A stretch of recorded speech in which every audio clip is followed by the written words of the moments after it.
Everyone welcome on Yourpedia. This is Yourpedia studio और आज मैं अंशुल शिवकांत के साथ बैठा हूं। Anshul welcome. Thank you sir. And आज का मेरा इंटरेक्शन इनके साथ, ये सिलेक्टेड कैंडिडेट हैं। पीछे एक exam Haryana public service commission ने कंडक्ट करवाया था असिस्टेंट एनवायरनमेंट इंजीनियर का। तो Anshul got selected there as assistant environment engineer. And not only that, there are two kind of candidates जो किसी इंटरव्यू के लिए जाते हैं या सिलेक्ट होते हैं। वन, जो फ्रेशर होते हैं जिनका जॉब एक्सपीरियंस पुराना नहीं होता, एंड अदर कैंडिडेट्स आर जिनका एक्सपीरियंस होता है, वो जॉब में रह के सिलेक्ट होते हैं।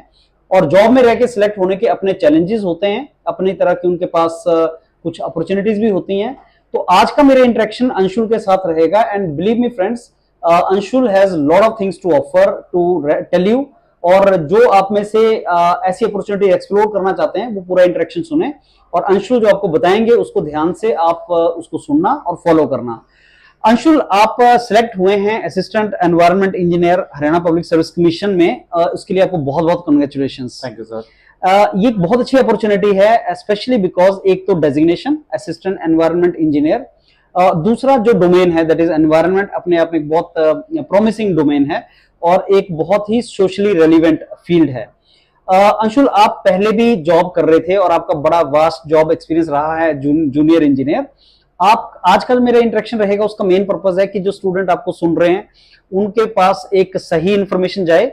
और मैं ये जरूर चाहूंगा कि आप जो बताएं उनसे स्टूडेंट ऐसा जरूर फील करे कि ये जो एग्जाम्स होते हैं इनकी प्रॉपर स्ट्रेटेजी किस तरीके से फॉलो की जा सकती है और हम इस चीज को निकाल सकते हैं। क्योंकि पिछले कुछ साल से देखने को मिलता है कि गवर्नमेंट बहुत सी सीट्स निकालती है और वो एग्जाम अगर मेहनत करेंगे तो निकल भी जाते हैं, लेकिन स्टूडेंट कहीं ना कहीं अपना डिमोरलाइज हो जाता है, तैयारी करने में वो पहले ही अपना हिम्मत छोड़ देता है। तो आप जो बताएंगे अपना पूरी की पूरी जर्नी, उनसे मोटिवेशन उनको मिलेगा कि वो अपना प्रिपरेशन ऑन रखें और इस तरीके की जॉब्स एक्सप्लोर करने में एफर्ट करें। सो सबसे पहले मैं आपका बैकग्राउंड, जो आपने ग्रेजुएशन किया, कब किया, कहां से किया, फिर उसके बाद आपने हायर एजुकेशन अगर कुछ किया तो उसके बारे में, और फिर जो आपका जॉब एक्सपीरियंस है उसके बारे में ब्रीफली हमारे जितने भी व्यूअर्स हैं उनको बताएं। सर, मैंने अपनी बीटेक करी है एनआईटी कुरुक्षेत्र से। ओके। पास आउट हूँ 2013। ओके। देन उसके बाद सर मैंने अपनी पोस्ट ग्रेजुएशन करी है MTech from PEC Chandigarh. Okay. Completed in 2015। Okay. After that sir मैंने एज अ वर्क किया असिस्टेंट प्रोफेसर एनआईटी कुरुक्षेत्र में एडॉक बेसिस पे फॉर 1.5 years।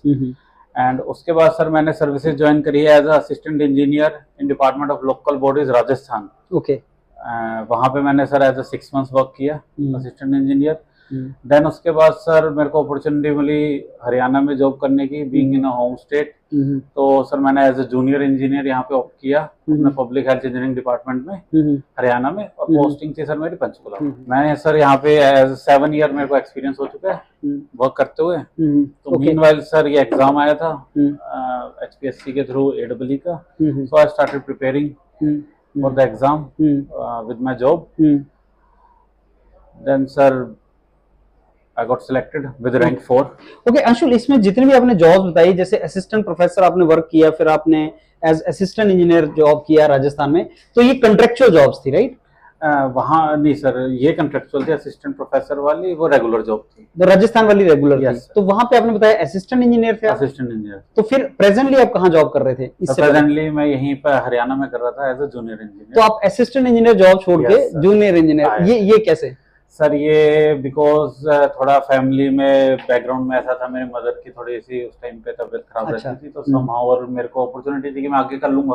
ओके। तो सेल्फ बिलीफ था मेरे में, तो इस कारण सर मैंने फिर ऑप्ट करी अपनी होम स्टेट। ओके। तो इस कारण सर मैंने फिर आया। अच्छा, आप ये बताइए अंशुल, जैसे अभी आप बहुत अच्छे कॉलेज बैकग्राउंड से हैं, एनआईटी कुरुक्षेत्र प्रीमियम इंस्टीट्यूट है सिविल इंजीनियर्स के लिए एटलीस्ट, और पंजाब इंजीनियरिंग कॉलेज से आपने मास्टर्स किया, वो 2015 में। फिर आप जेई लगे, तो जेई का नेक्स्ट प्रमोशन जो हरियाणा में होता है वो कितना टाइम लग जाता है? सर वो सीनियरिटी बेस्ड होता है। ओके। तो सीनियरिटी बेस्ड में डिपेंड्स कि आपके आगे कितने हैं और कितनी सीट्स आएंगी।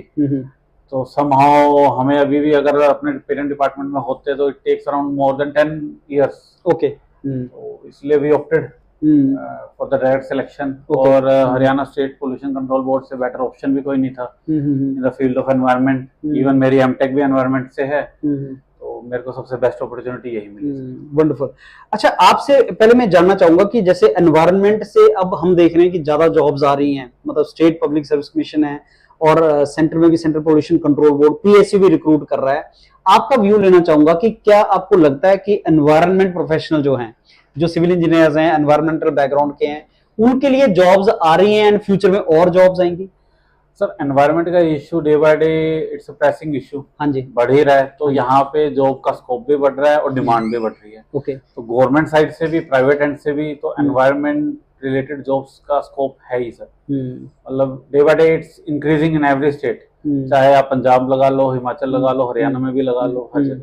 और मेरे ख्याल से सुप्रीम कोर्ट ने भी ये बात बोली है कि जितनी वैकेंसीज हैं उनको फिल किया जाए और इनको भरा जाए। बिल्कुल सर। अंशुल, आप एक जॉब में रहते हुए आपने इस एग्जाम को निकाला है एंड आई अंडरस्टैंड कि जॉब में रहते रहते चैलेंजेस अलग तरीके के होते हैं। तो ऐसा बहुत सा कैंडिडेट्स होते हैं जो जॉब कर रहे होते हैं और भी बहुत से एग्जाम्स की तैयारी कर रहे होते हैं और उनको ये लगता है कि शायद जॉब में वो हैं तो उनको टाइम उतना नहीं है जितना उन स्टूडेंट्स के पास है जो जॉब नहीं कर रहे हैं, ओनली तैयारी कर रहे हैं। ये कहाँ तक मैटर करता है? सर देखो, एक्सक्यूज तो जिसको ढूंढना है हर जगह मिलता है।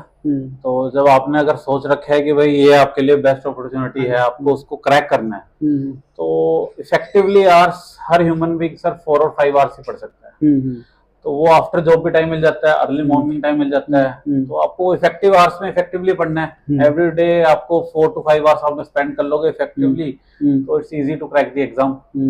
और जो एग्जाम की डिमांड है, पहले आपको वो देखना है कि भाई सिलेबस क्या है, सिलेबस ओरिएंटेड ही पढ़ना है, आपको सिलेबस के बाहर नहीं जाना। सबसे पहले बच्चों को लगता है कि भाई डिफरेंट बुक्स ऑप्ट करते रहेंगे कि भाई सिलेबस है उसके बाहर की चीजें पढ़ेंगे, लेकिन ऐसा नहीं होता। एग्जाम्स का पहले पैटर्न देखो कि भाई कैसे आ रहा है। अब हमारे पास सर एक्सपीरियंस था, एग्जाम्स हमने काफी दिए है मैंने जैसे अपने टाइम में। तो मेरे को ये था कि भाई सिलेबस से ही आ रही हैं चीजें, तो मैं opted for the syllabus part, content सिर्फ वही देखा। तो प्री सर उसी से करा, देन फिर मेंस आया।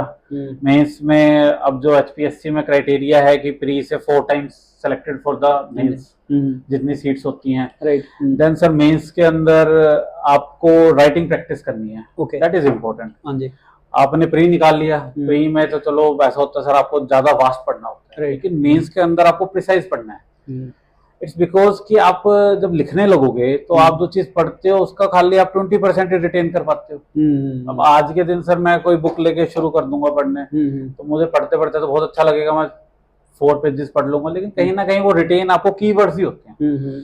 तो जब तक आप प्रैक्टिस नहीं करोगे तो वो कीवर्ड्स आपको रिटेन नहीं रह पाएंगे। तो हर इंडिविजुअल टॉपिक की मैंने अपने लेवल पे जो सर तैयारी करी, हाँ जी।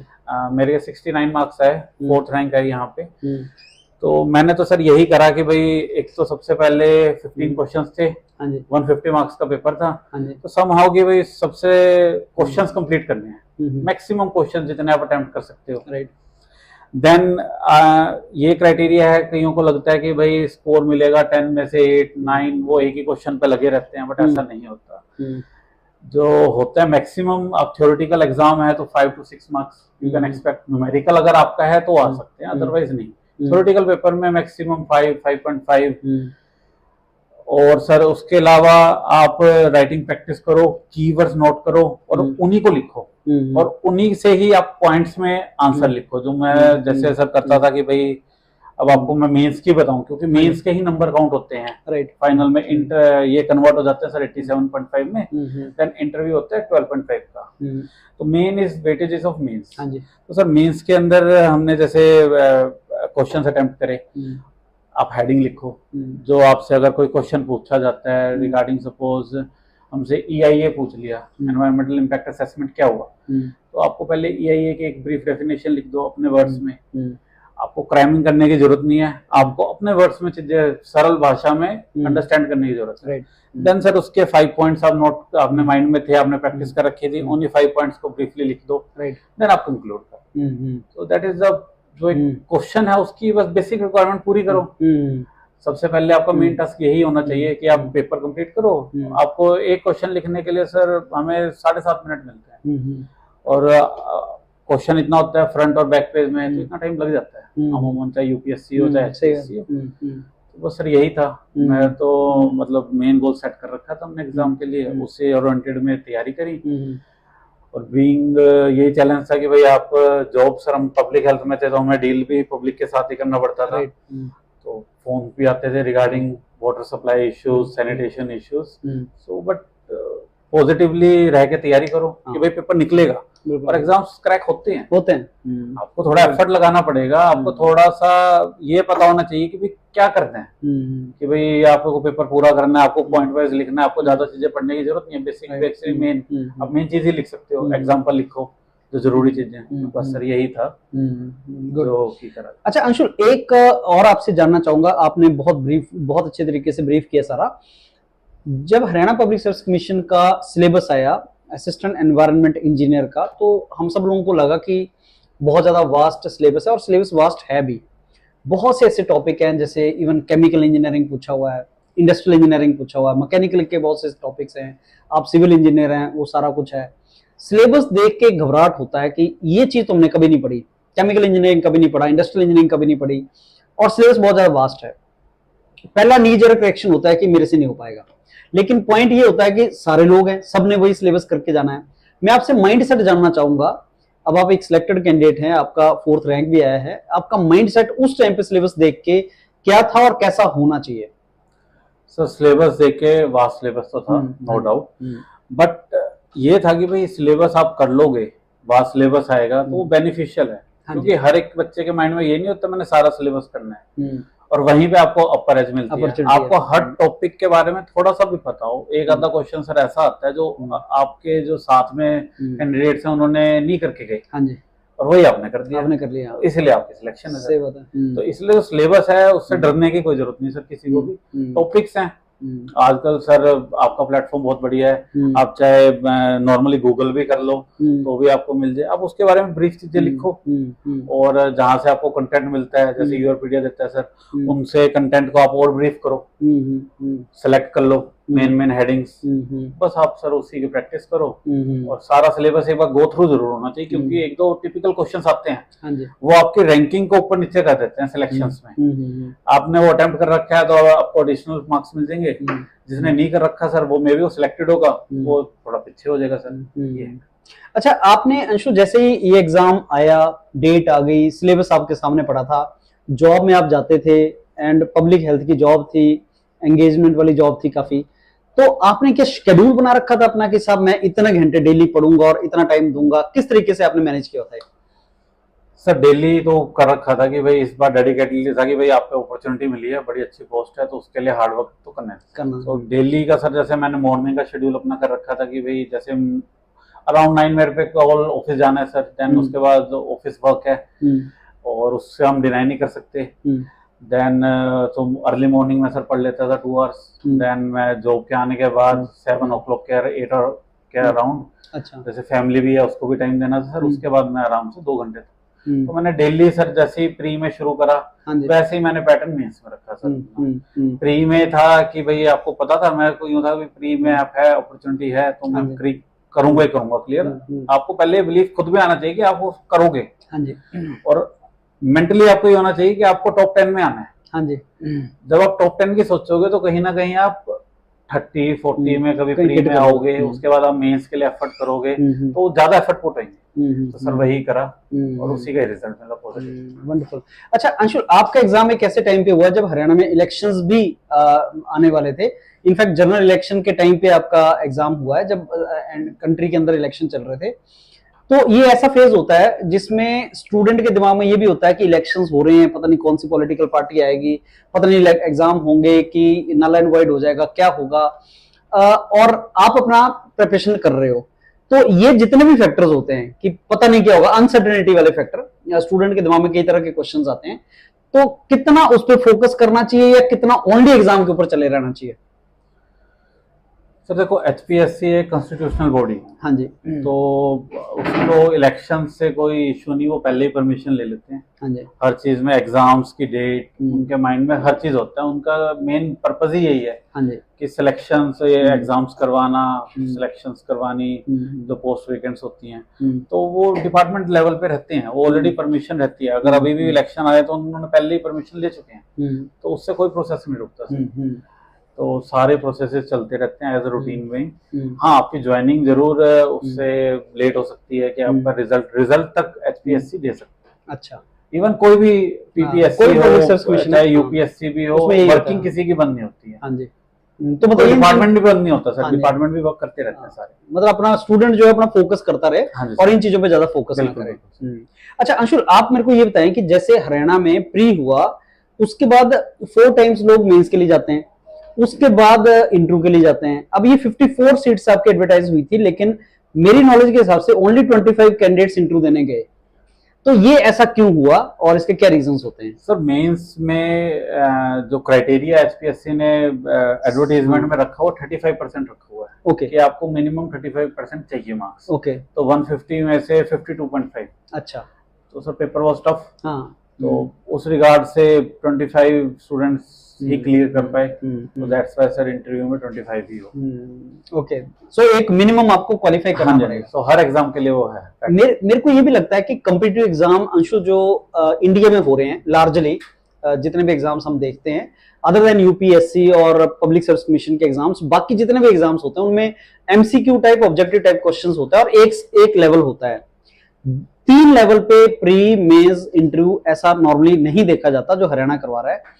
और मेंस सबसे मुश्किल मानते हैं बच्चे, क्योंकि उसमें उनको लिखना है, नॉलेज के साथ साथ राइटिंग स्किल भी चाहिए, प्रैक्टिस भी चाहिए और टाइम ड्यूरेशन भी चाहिए, और ये एक सबसे डिफिकल्ट उनके लिए माना जाता है। तो मैं आपसे, क्योंकि अब आप एक सिलेक्टेड कैंडिडेट हैं, तो आपसे जानना चाहूंगा कि जो मेंस वाला पार्ट है उसके लिए स्टूडेंट कैसे अपने आप को प्रिपेयर करे। सर जब आप ऑफिसर रैंक के लिए जाओगे, हाँ जी, तो आपको लिखना तो आने चाहिए। नोटिंग्स भी लिखोगे, आपको मीटिंग्स में भी जाना है, आपको खुद ही ब्रीफिंग करनी होती है, एवरीथिंग। तो इसलिए मेंस का पार्ट अब इंक्लूड कर दिया है।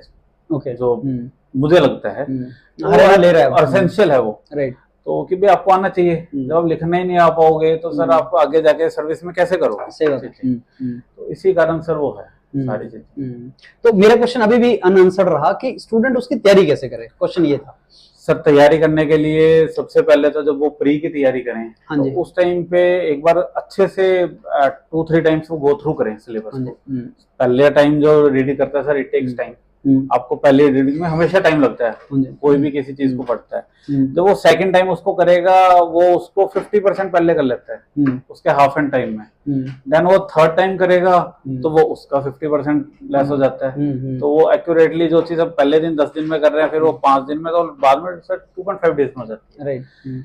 तो आप प्री में 2 टाइम्स 3 टाइम्स करिए, उससे आपको आइडिया लग जाएगा, आपके कंसेप्ट क्लियर हो जाएंगे।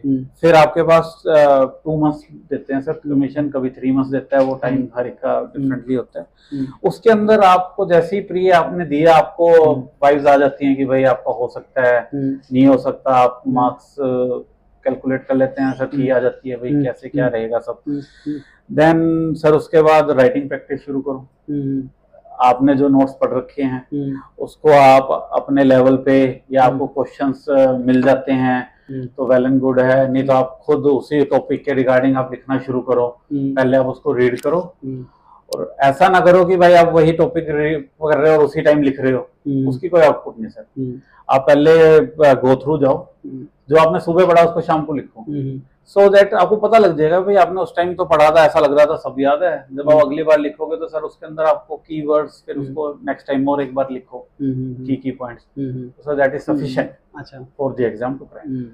मतलब रेगुलर प्रैक्टिस राइटिंग की करनी चाहिए, राइटिंग प्रैक्टिस।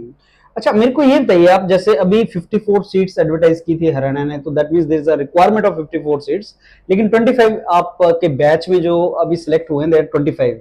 तो ये जो बाकी सीट्स बची हैं अंशुल, इनको कब हरियाणा फिलअप कर सकता है, या फ्यूचर में क्या प्रोबेबिलिटी है कि ये सीट्स को एडवर्टाइज किया जाएगा?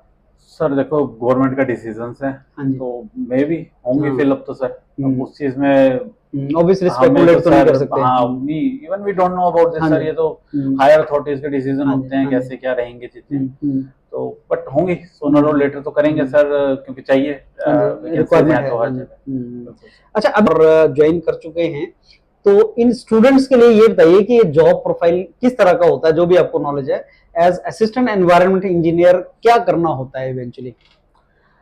सर अभी इट्स टू अर्ली टू से, yes. Being in a field जाके ही मैं एग्जैक्टली बता सकता हूँ कि क्या हम्म। होगा, अदरवाइज यही रहता है सर हमारा कि हमें कहीं ना कहीं जो पोल्यूशन का इश्यूज है उसको बेटर वे में डील करना, कि कैसे ना कैसे उसे अबेटमेंट करें, कम करें, एनवायरनमेंट को क्लीन एंड एवरीथिंग। तो सर वही रहेगा, अभी तो सर्विस में जब जाएंगे तो Okay. सर उसके बाद ही पता चलेगा। Obviously, so you are going, so Anshul आपने मोर और लेस सारे जो मेरे पॉइंट्स थे we have discussed very meticulously that, कोई भी मैसेज आप स्टूडेंट्स को देना चाहें जो आपको सुन रहे हैं? सर मेरा मैसेज यही रहेगा सभी स्टूडेंट्स को कि जिस भी एग्जाम की आप तैयारी कर रहे हो, आप डेडिकेटेडली उसके लिए डिवोट करो कुछ घंटे अपने शेड्यूल में से, so you will definitely crack. और आपके माइंड से ये फेयर नहीं होना चाहिए कि भाई मैं कहीं रुक जाऊंगा या लिखने से, और एक आपकी मेन बात है लिखने से नहीं डरना किसी ने भी, तो हर चीज क्रैकेबल है, हर कोई सिलेक्ट होके आता है, तो इट्स इजी। और बी पॉजिटिव इन लाइफ, तभी होएगा। हमें भी एक टाइम पे ऐसा लगता था कि क्या पता होगा नहीं होगा, बट हम भी पॉजिटिव रहा एटीट्यूड, तो इसी कारण मैंने पॉजिटिव रखा है एटीट्यूड, तो sir wonderful. So friends, all of you, just you were listening Anshul Shiokand, and Anshul एक बहुत अच्छे कॉलेज से ग्रेजुएट हैं, एनआईटी कुरुक्षेत्र, एक हाईली रेप्यूटेड इंस्टीट्यूट है नॉर्थ इंडिया में, एंड पंजाब इंजीनियरिंग कॉलेज से मास्टर्स इन्होंने किया, और ये जूनियर इंजीनियर रहे, असिस्टेंट प्रोफेसर रहे, असिस्टेंट इंजीनियर इन्होंने काम किया, very vast experience. And attitude, जो हम कई बार सुनते हैं ना कि attitude decides the altitude in life, आप लाइफ में कितना ऊपर जाएंगे वो आपका एप्टीट्यूड नहीं, वो एटीट्यूड डिसाइड करता है। And if aptitude and attitude both are there, then it is wonderful. And Anshul, you have proved that, and I am thankful to you once again, आपने टाइम दिया, and we wish you all the very best for your career ahead. Thank you. Thank you sir.